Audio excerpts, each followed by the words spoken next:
Take a break and join us. Gold Town, the Pahrump Nugget, and Lakeside Casinos. The basic steps of using a fire extinguisher, which involves first pulling the pin so that you can actually squeeze the trigger.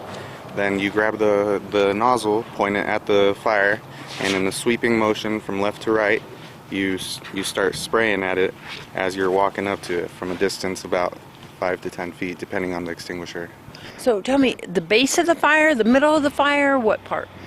You want to always shoot towards the base of the fire. There's different ratings, right? Can you tell me about that? The main ones, there's rated at ABC, which is for different types of fires, which A stands for trash, wood, paper, basic combustibles like that.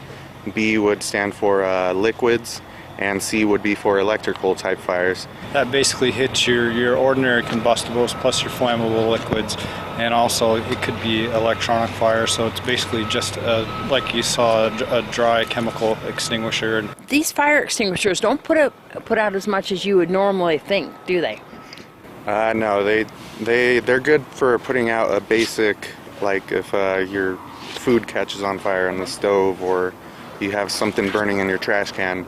Anything larger than that, we recommend to definitely run for the phone and call 911. What about grease fires? ABCs also put out grease fires? They do put out grease fires. A good way to put out a grease fire too is if it's just on a pan, is to cover it with a lid. But if it's big enough to where that's not possible, you of course go right to the extinguisher. How often should people get their fire extinguishers checked? There is an expiration date, usually on the ones you buy, like at Home Depot.